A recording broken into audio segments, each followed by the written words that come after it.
the historian in you never leaves you. Fantastic opening to the morning. I just want to welcome a few people here, starting with Michelle Wade, Commissioner for Global Victoria for South Asia. Michelle, thank you very much for being here. You've traveled all the way from Bangalore, packed schedule, really appreciate you being here. We also have Paul Murphy, Consul General for Australia, freshly minted into Mumbai, 3 weeks now, Paul. And I'm sure you're going to have a fantastic time. We are here as your friends as you walk down this path. We have Nick Cummins, the CEO Cricket Victoria. Nick, thank you for coming down. Liam Murphy, the General Manager. Molina Astana, my friend from Melbourne, who's the chair for Gymnastics Victoria, and she wears many respected and credible hats within the legal and the sports fraternity in Australia. If I get into all her positions, I think it'll be time for lunch. So I think I'll stop here. And last but not the least, David Hussey, who is much admired in India and who is fighting off serious jet lag as we speak. So if he happens to doze off a little bit, let's just pretend that we've not noticed. So before getting into the contours of our partnership with the Melbourne Cricket Academy, I would like to thank all the media for being here as well. Deep Mukherjee is here, who sowed the seeds of this partnership. So Deep, thank you so much for that. The media with all the high decibel reportage around the IPL and super late nights till you file your piece. It's a big humble thank you from me for being here. All old friends. So hopefully no tricky questions after I finish as well. But before I jump into the contours of our partnership, I would just like to, as any founder would do, would want to talk about our platform called KheloMore. KheloMore essentially is a access platform for sport, whether it is playing a sport or learning a sport. In India, we are seeing the huge surge in sports participation across every demographic of the population. When we started off 3 or 4 years back, we had about 10 to 15,000 private sports venues in India. I think that number would be safe to say would be 30 to 35,000 right now, growing at a 30 to 35% CAGR year on year. So the supply is responding to the demand. Essentially, there are Indians wanting to play box cricket, badminton, futsal, tennis, squash. Now pickleball and paddle are the newest crazes. We have venues mushrooming all over India. I was in a smaller city of Maharashtra a few days ago called Nashik, and nobody would have thought that Nashik would have 25 or 30 private sports venues, and they are literally opening up at every corner lane. So KheloMore allows you through its website and its app to discover new sports venues to play at, to book convenient slots through those venues, through the app for those venues, and we are seeing a huge uptick in the onboarding of new consumers across the country. So we feel we are at the right intersection time to deliver ease of access to Indian sports consumers. The playing a sport is one part of what KheloMore does. We are extremely keen on building out an entire learn a sport format, and we are seeing a huge increase in the demand to play cricket, to learn cricket and to play cricket. So the play cricket demand is coming in right from your 14, 15-year-olds right up to 50, 55-year-old guys playing box cricket very regularly, maybe a couple of times a week. We are seeing that happen with regularity on our platform. But where we felt there was a definite value addition needed was the learn to play, your first steps into cricket as an opportunity. So with Cricket Victoria's Melbourne Cricket Academy. We hope to leverage the fantastic content that they have built, the fantastic know-how that they have built in providing the right platforms for first steps into cricket, right from the age of 5 or 6 for boys and girls. In India, we tend to skip what is a very important crucible of learning sport, is gamified experiences, collective learning, a fun atmosphere to learn the game. We tend to push children into the nets straight away with a 1, 2, 3 kind of format. We've all been there. A stance isn't a batting stance, or a bowling action isn't the most physiologically natural thing which comes to our human body. So I think we are very excited to leverage the Melbourne Cricket Academy's curriculum for the first steps into cricket, but also for their certification programs, for the level 1, level 2 coaches as well. And for this, we feel that KheloMore's distribution spread of schools and gated communities are the ideal grounds for us to distribute this content. I was in Melbourne a couple of weeks back, and Nick, Liam, myself and Deep sat down and charted out what is a strategy for the next couple of years.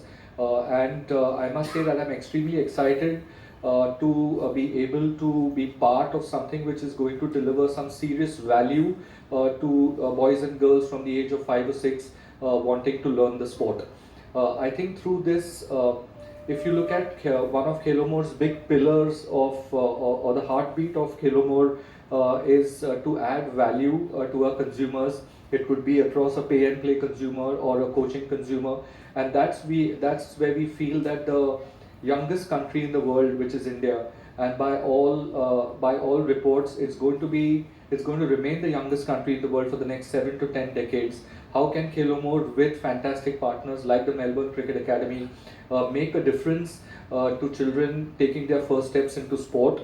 This is a cricketing partnership. As we go on, we will also explore the other big buckets to be serviced from another sports perspective.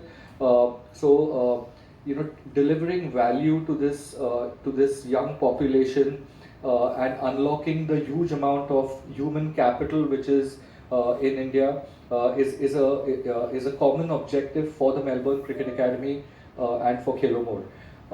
So thank you very much for being here. I'm just going to lay out a little bit of a flow of the program now. Nick will follow me to say a few words. After that, Paul will come on and say a few words. We will then play a small video, and then David Hussey will also address the audience, after which we can break up for the one-on-ones and lunch later on. So thank you for being here, and hope you have a good time. Cheers. But my earliest memories of Indian cricket in Australia was the 1981 Test series, and up until then my experience of cricket had been sort of beating the English and being terrorised by West Indian fast bowlers. And when names like, and Mumbai names, like Vengsarkar and Vishwanath and then Sunil Gavaskar and Chetan Chauhan and Dilip Doshis that came to our shores, it really opened my eyes to the global nature of cricket. And it's probably one of the things I love best about cricket is the fact that you get to meet people from all over the world who are unified by our one passion. And I guess that sort of brings us to the Melbourne Cricket Academy. It's really exciting to see what the Indian government are doing around encouraging the primacy of sport in schools. Obviously, someone who's built his career around sport is very invested in interest to see sport become important in schools, but it's also a very important part of driving the physical and mental health of any country, whether that be Australia or India. And as India continues to grow its capacity, there's really two ways that sport, and in this regard cricket, can grow. And there's only two ways it can grow. Number one is through facilities, which Jatin talked about in terms of actually having places to play with the right dimensions, the right facilities, all weather facilities so that people can play. And the other one is coaching. That ultimately we can have the desire to have every single boy and girl in India play sport, but if we don't have the right coaching infrastructure, the experience is either going to be non-existent or poor. And really what we've been trying to do, there's been a big shift, and we've all experienced it across all of our lives, about how children learn and how they engage. It's very different to those of us who grew up in the 60s or 70s, 80s or 90s about how we learn. That previously the coach or the teacher was the person who was the font of all knowledge, and they told you how things worked. I had a player, I was the general manager of Sydney Thunder before I was at Cricket Victoria. We had Arjun Nair, who you would probably know, who played, his Indian background, lived in Sydney. He learned how to bowl watching Sunil Narayan on YouTube.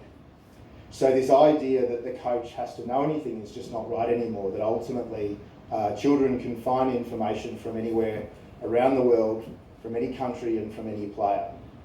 So really the importance of the Melbourne Cricket Academy is about coaching the coaches. Twofold. Number one is standardisation, so ensuring that children across India have an enjoyable experience, that whether you're in Mumbai, Chennai or Bangalore, you have the same experience. And number two is certification, that those coaches who lead this program understand how you engage children in the new millennium, which is not the same as how they learn how to play cricket. So as Jatin said, that's about making cricket exciting, dynamic, fun, always action, because that's what our children are looking for now. Talked yesterday about the fact that when I learned how to play cricket, it was organised grazing. You would stand out in the field and watch other boys who are better at cricket than you play. But there's a role for all of us in cricket. There's a very, very small percentage that will play in the IPL or the Big Bash or Test cricket for India or Australia. But the remainder of us will end up being the coaches, the scorers, the volunteers, the umpires, the CEOs that run cricket. So it's important that we create a fantastic experience for boys and girls so that they remain engaged in this wonderful sport for the rest of their lives, whether that's as a fan or a player or a volunteer. So I'm extremely proud to launch the Melbourne Cricket Academy in partnership with KheloMore in India. We're very excited about the direction that India is taking in terms of its approach to sport and unlocking its potential. India's always had a fantastic history in creating wonderful talent, and that's quite intimidating as an Australian. We prefer that you didn't do that. But given that that's an inevitability, I think that where we can add value is the 150 years of experience we have with getting children to play and love cricket. We have, it's all relative in terms of population size, but we have over 30,000 children, boys and girls, that play cricket in Victoria every summer. We have 130,000 adult players as well. And we really believe that the combination of India's huge human capital potential, its admirable love for cricket, and the boundless potential that it has, with Cricket Victoria's knowledge, desire and passion to drive that in partnership, is something that can really unlock a lot of success in the future. You'll see a video shortly about what that means, but at its core, it's about coaching the coaches to build capacity, creating great experiences for children from 6 years old to 16 years old, and providing a foundation for the next generation of cricketers. So on behalf of Cricket Victoria, I'd like to thank Deep and particularly Jatin. It's been an absolute pleasure to form this partnership with KheloMore, and we're very, very excited for the future. Thank you very much. Thanks everyone. As you heard, my name is Paul Murphy. I'm the new Australian Consul General here in Mumbai.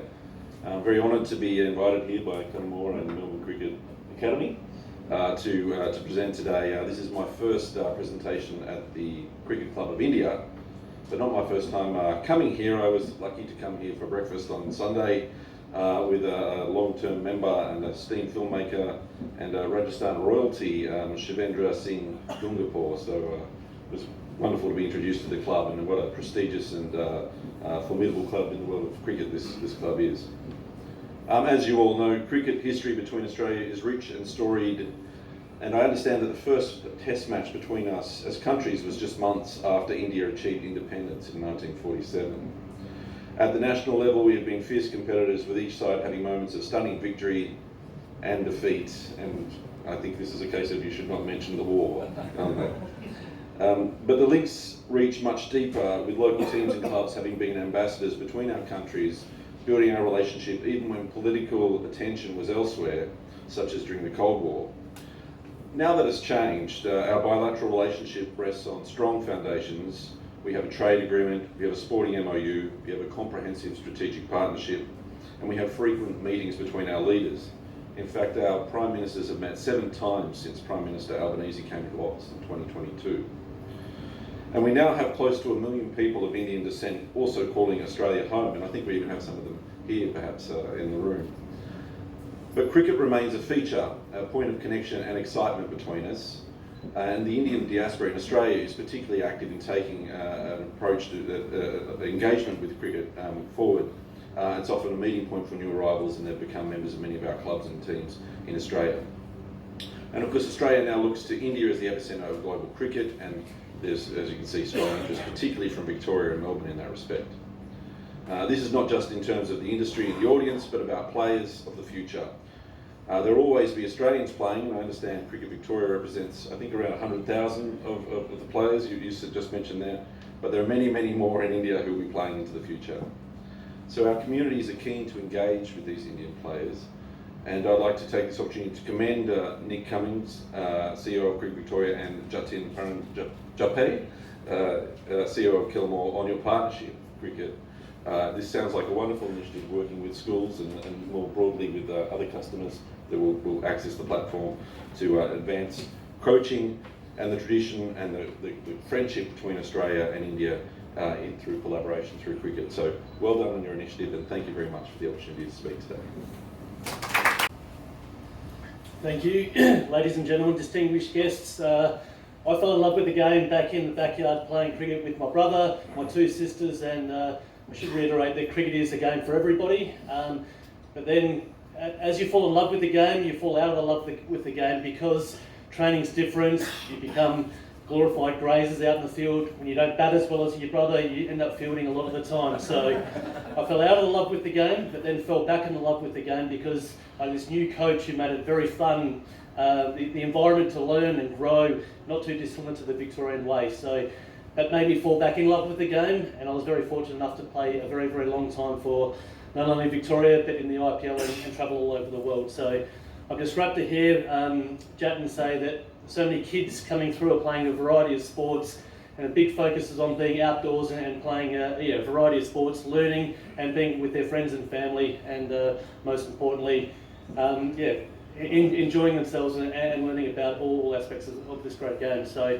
I'm just proud to be a part of this Melbourne Cricket Academy, and with KheloMore, I think it's a success for many years to come. Thank you. Yes, as it will be a multifaceted kind of partnership. One will be obviously the expertise which the coach has, but how do you use Melbourne Cricket Academy's certification programs to also impact other coaches slightly higher up the value chain, and the way Cricket Victoria and MCA approaches things, it's in a more holistic manner. So it's not just skill-based coaching. There's a lot of collective learning, teamwork. There's a lot of parental education which is involved in it. There's a lot of infrastructural stuff which accompanies it as well. So as a platform, KheloMore will look at combining all these pieces to deliver the best experience wherever we are. We have got the football institutions coming in, big clubs, learn football the Arsenal way or the Manchester United way. How different is Cricket Victoria's cricket program different from Cricket Australia's, or is it very close, similar to that? That's a good question, thank you.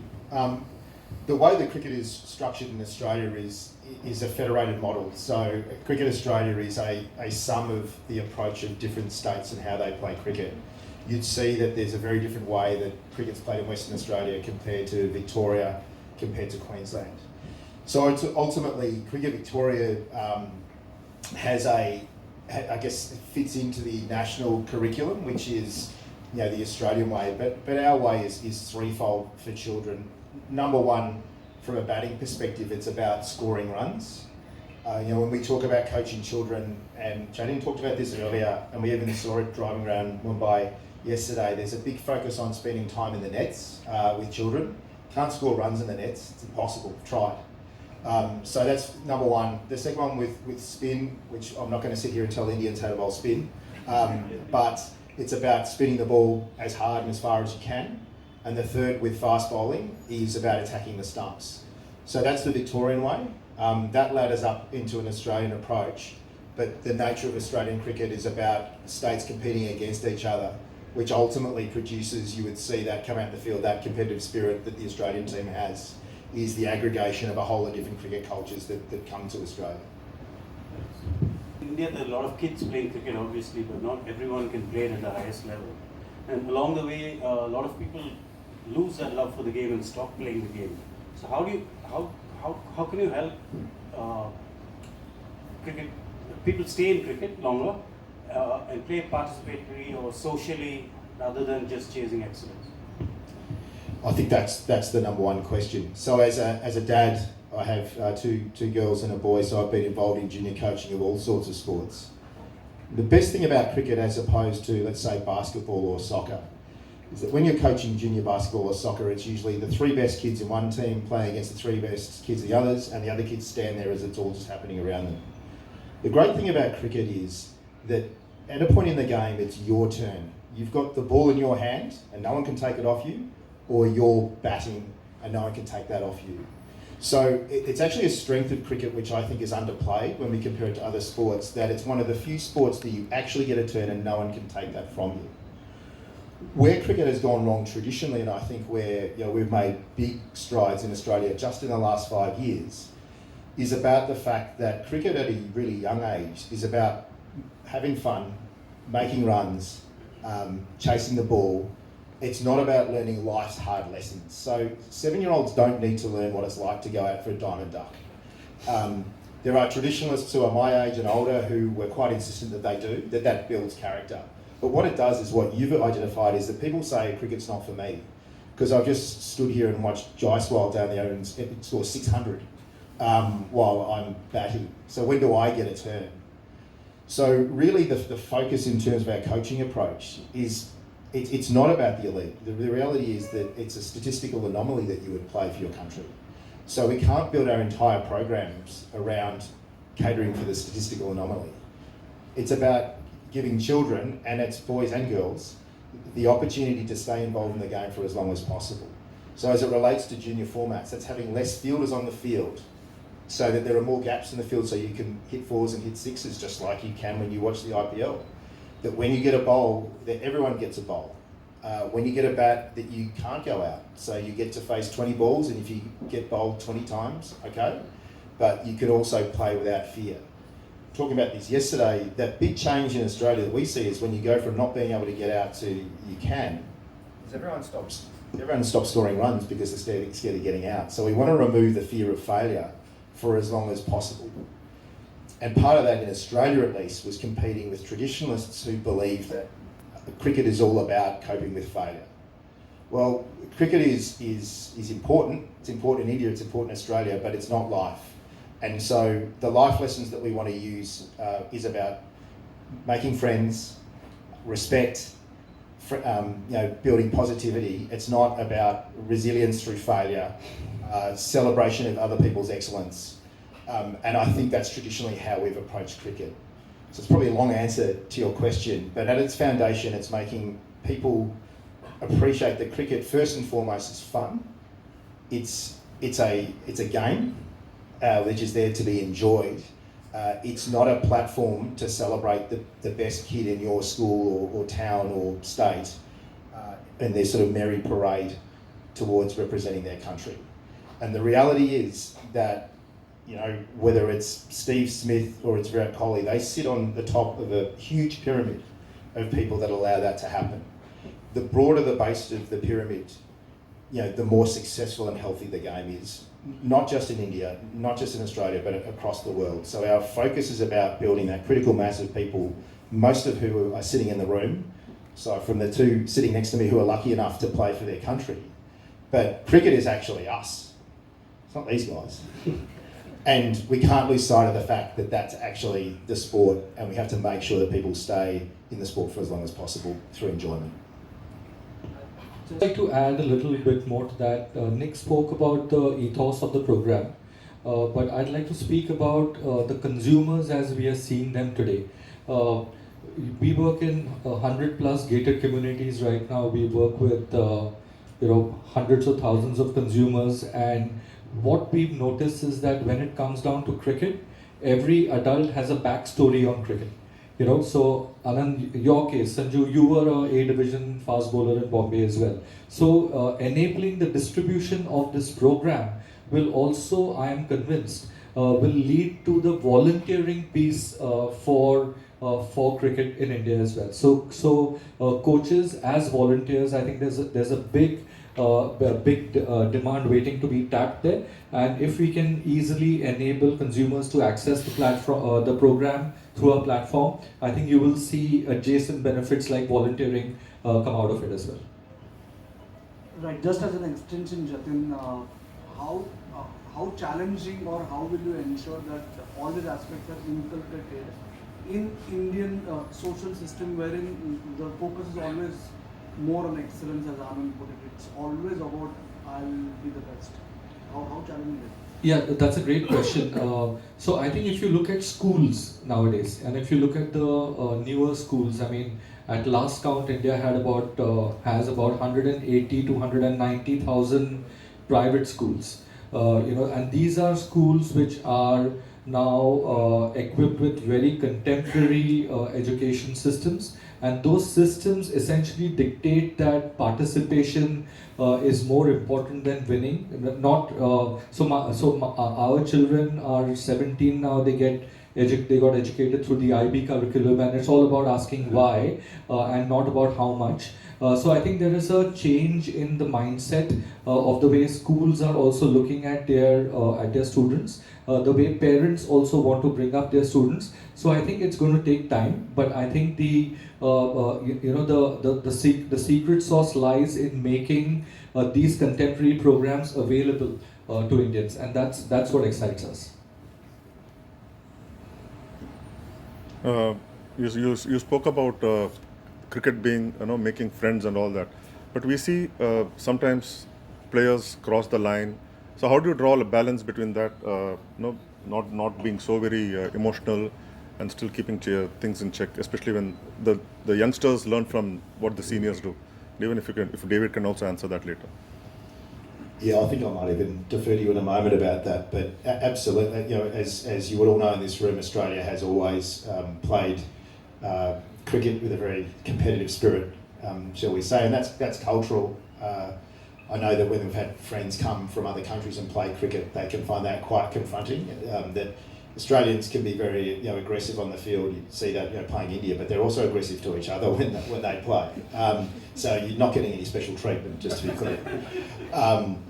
And part of the journey of internationalisation of cricket is the appreciation that not everyone enjoys cricket the same way that you do. And I think it's been a big learning curve for Australians to understand that the line, we don't cross the line, that people's line is at different points. And so a lot of what we do in Victoria is around promoting respect and appropriate behaviour and understanding that first and foremost, you are competing to win. We play to win, but you've also got to win the right way, and that's something that's very important. Cricket Victoria, also from an Australian cricket perspective, is that there's winning at any cost, but there's winning without counting the cost. And you need to be very clear in your mind about the cost of victory, and that's a conversation that you have to have. Whenever we have at the start of a season at any club level, there's always a discussion about what type of team do we want to be. How do we want to win? How do we want to lose? And being mindful of your behaviour. But I might pass that to Dave as well, just to talk about his experience of being within the elite system. I think you summed it up pretty well, Nick. I think it's also inbred with the team that you're playing as well. You don't want to cross that line. You need your teammates to pull you up. You always want to win, always play to win, especially at the elite level. But I think that's the beauty of the IPL. When the IPL first started in 2008, all these countries came together and formed these different teams, and players, different environments were created, and everybody wanted to win so badly, but you didn't want to cross the line. There's always that sort of unwritten rule and unwritten respect for the game of cricket, for the umpires, for the volunteers, because we're all playing for our fans in order to win the game. So I think the best way to sum that up is your teammate first and foremost. They need to pull you up if you are going too far over the line. Always play to win, but also count the cost of if you do go over the line, because you want to keep the game growing and evolving the best possible way you can do. Jatin, the Indian mindset in this regard, how have you seen? Like I replied earlier, I think it's a process of evolution. It's distributing the program to as many consumers as we can, and then equipping our coaches to be great ambassadors for the program, and that will percolate. I'm not saying that things are in a bad way. Things just need to be made a little bit more enjoyable and more organized than they are right now. So we see our coaches and all the consumers who partake in the program as being equal advocates of the Melbourne Cricket Academy's ethos. So it's a stage approach. So there's really 3 different stages of the program. There's sort of foundation, there's growing your skills, and then there's performance. So the performance level is about understanding failure and building resilience and all those sorts of things. But just in the same way as any education system, you don't need to teach 4-year-olds about failing their finger painting lesson. They just need to enjoy engaging in education. And coaching is teaching, so it's no different. So at the foundation level, it's not about failure, it's about enjoyment. And it's about people asking, Mum, Dad, when can I play cricket next? There is a time and a place for children as you work through the program to then start to understand not just the reality of failure, but also how to cope with it. How do you react when you get out? How do you react if you get hit for 3 sixes in a row? What do you do when you leave the ground? How do you leave the ground? But I think that what we have discovered, that traditional coaching has really prioritised learning from failure. But as we all know, we're all cricket fans here, cricket is an extremely difficult sport to learn. It's not the same as football or basketball, it's difficult. And we can scare people off from our game by just putting a line through them straight away. No, you're no good. You're batting 11, you're not bowling, you're fielding at fine leg. Well, who's going to play the game if that's what they're doing? And we're from 2 really rich cricketing cultures where it's very much the fabric of our society. But that doesn't mean that that's going to be like that for the rest of time immemorial, unless we appreciate how children choose to learn now and how they choose to engage versus how they did when we were children. My name is Ajay, I'm from Mumbai, sir. My question is to Jatin. In 1990s, your career stopped because of ankle injury. Now, what would you advise to young players who play all year? Various leagues and fitness. What would you advise to young people? Yeah, I think to address the first part of your question about the injury, you just get up again and you get going. But I think nowadays there is a fantastic support system around professional cricketers with the medical staff around. So I think they are in the best possible hands from a back to field perspective. So they get back faster on the field if they have an injury. The management, the rehab is gold standard today across Ranji teams and across all the various Indian teams, men and women. So I think times have changed. There is a great amount of capital invested by the BCCI into hiring the best possible people and also educating them. So I think like every ecosystem, this one has evolved as well, and it will keep evolving from here on.